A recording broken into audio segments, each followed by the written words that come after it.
Hey you beautiful big heads, your boy Zatchul, and welcome back to some more Honkai Star Rail. We're going to be going over the version 3.0 update in a more condensed fashion. And I'm really excited for this one because, well, it focuses, or well, takes inspiration from Greek/Roman mythology, which I love so much. It's just so good. But also, if you are someone who likes Greek mythology, you should also just check out Epic the Musical, which is, well, a musical that is loosely taking the story of the Odyssey and, well, turning it into a musical, and it has some fucking bangers in there. So yeah, just check it out, just check it out. But anyways, let's just hop on into what, version 3.0 has to offer for us. Now, when it comes to the new world, we are going to Amphorius. My attention span started to leave me when they started to talk about it, but my brain did pick up on some key notes. That being this world is influenced by 3 eons, one being Remembrance, another being Erudition, and the last one being a little sneaky fella that we don't quite know yet, but they're there. Now, the people of Amphorius do not know about the outside universe. All they know is, well, their world, their gods, and everything else. So they know about their 12 titans, and those 12 titans shaped everything around them.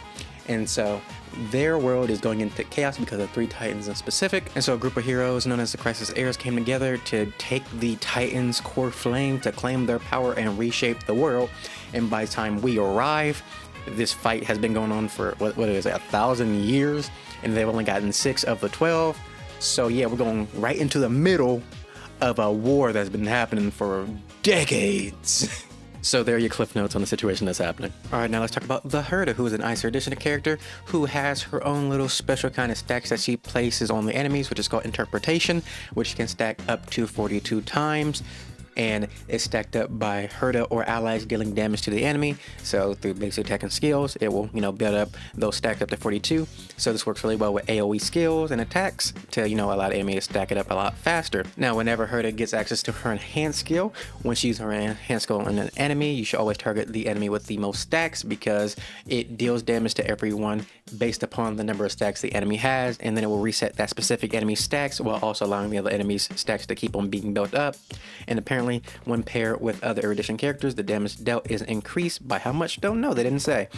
And then lastly, her ultimate deals damage, but it also sorts the stacks in some kind of way, whether that be based upon the enemy's class. So it might just, go by, put most stacks on the boss first and elite enemies than normal enemies, or it could be based upon health. We don't know. All we know is that it sorts the stacks in some way, shape, or form. And then her technique reveals the chest on the map, and in the simulated universe, it deals a specific amount of health damage to the enemies. But yeah, that's all we know about the Herta from the information they have given us. Alright, now looking at Aglaea, the Lightning Remembrance character, her skill gives her the ability to summon the Garment Maker, and the Garment Maker has its own health, and when the Garment Maker is attacking or is attacked by enemies, it will then recover energy for Aglaea's ult. Now, Aglaea has the ability to mark enemies, and then the Garment Maker will then attack the enemies that she has marked, and then after the Garment Maker makes its attack, every time it attacks an enemy, its speed will then increase. And then when Aglaea uses her ult, her speed will increase. And they both have this ability of increasing speed because the more speed you have, the more damage they will deal. And then after using your ultimate, it seems as though you get an enhanced base attack that then allows you to attack with the Garment Maker, which will then further increase the Garment Maker's speed. And then also, allies can buff the Garment Maker specifically separate from Aglaea herself, and then after a certain number of turns, the Garment Maker will just disappear if they are not killed by the enemy. And finally, let's talk about the Remembrance Trailblazer, which they really didn't say too much about, but it was really quick. So pretty much your skill will summon your Memo Sprite, which is Meme, and then when you use skills and ultimates, it will give Meme charge for her little special Memo Sprite skill.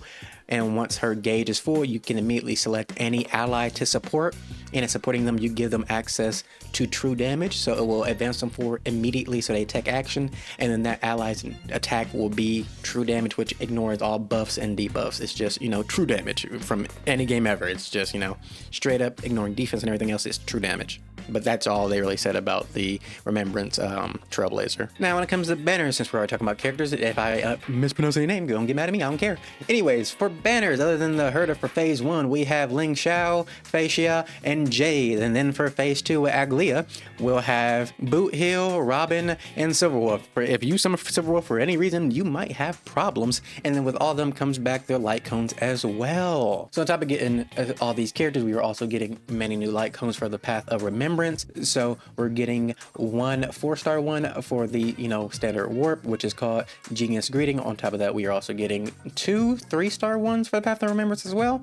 When it comes to the Nameless Honor, they're adding a Remembrance light cone in there as well called Sweat Now, Cry Less.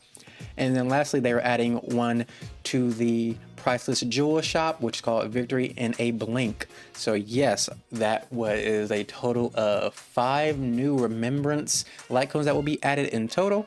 On top of that, we will also be getting the Remembrance trace materials, and as well as 2 new relic sets. What they do, you think I know? Nobody knows unless you want to look at leaks, but we don't do that. Back to more world related stuff, you have the Vortex of Genesis, which is the world shop, which pretty much you just collect the artifacts within the world through exploration or opening chests and everything else, to then trade in for the Trailblazer Remembrance Eidolons, or just rewards in general, and also giving you lore to the Titans themselves as well. Now with the new area comes new enemies, and some of those new enemies are the Titans kin. Pretty much they have an armor mechanic to where if you hit the enemies a certain number of times equal to the amount of armor they have, once their armor breaks, they'll take a specific amount of damage.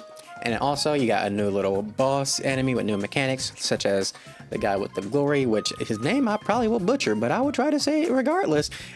Nikador, who is the Strife Titan, and pretty much fighting them, they have glory mechanics. So when you use skills while you're affected by glory, you get glory to then give you buffs, which makes the fight more easier.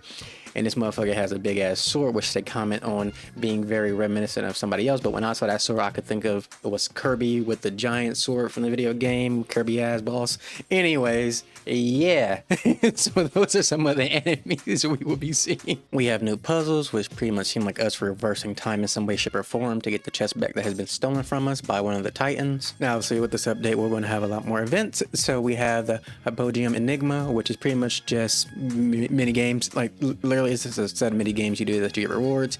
We have the Aglaea Travelogue, which is literally just a travelogue.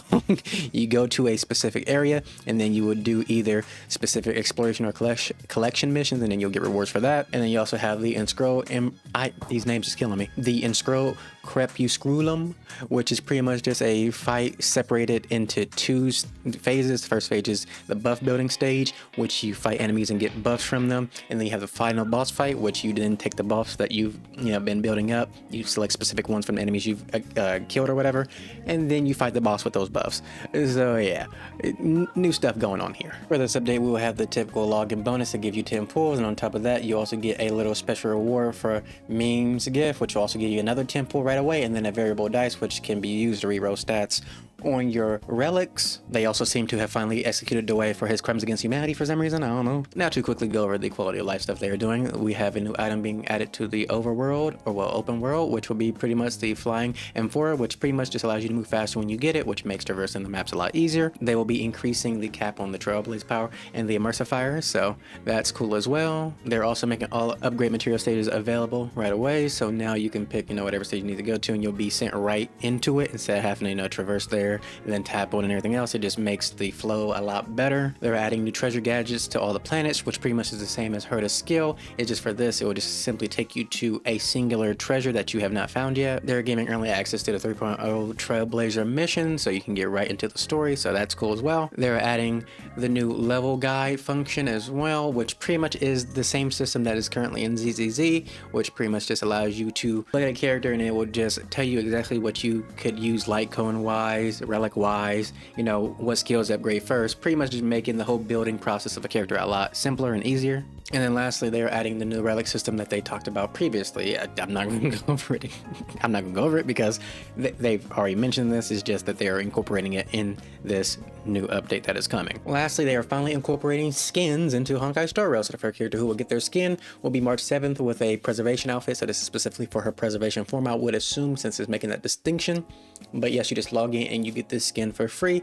Hopefully we can see some really good skins coming out in the future, but also hopefully the skins that they make more premium actually changes a lot about the characters visually or voice line wise, things like that, because that's what I really like about skins, is when it really changes things up with the characters themselves other than just giving them a different set of clothing. Okay, so that wasn't actually the last thing. This is actually the last thing. So it's the Cosmic Lucky Prize, which pretty much is a lottery for the big prize right here, which 20 people can win. And then if you don't win the big prize, you can also get the first place prize, which is 600.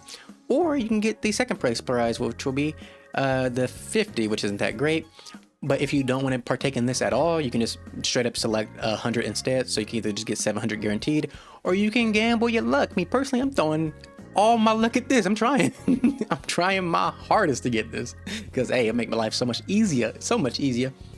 But yes, they'll give more details about this in game once it actually comes around. So just keep an eye out for this. But me personally, definitely going for the big money prize because gotta test my luck. But anyways, hope you enjoyed the video. Hopefully it was informative in some way, shape, or form. Like, comment, subscribe, all that good stuff. I will see you in the next one. Love you guys, and bye-bye.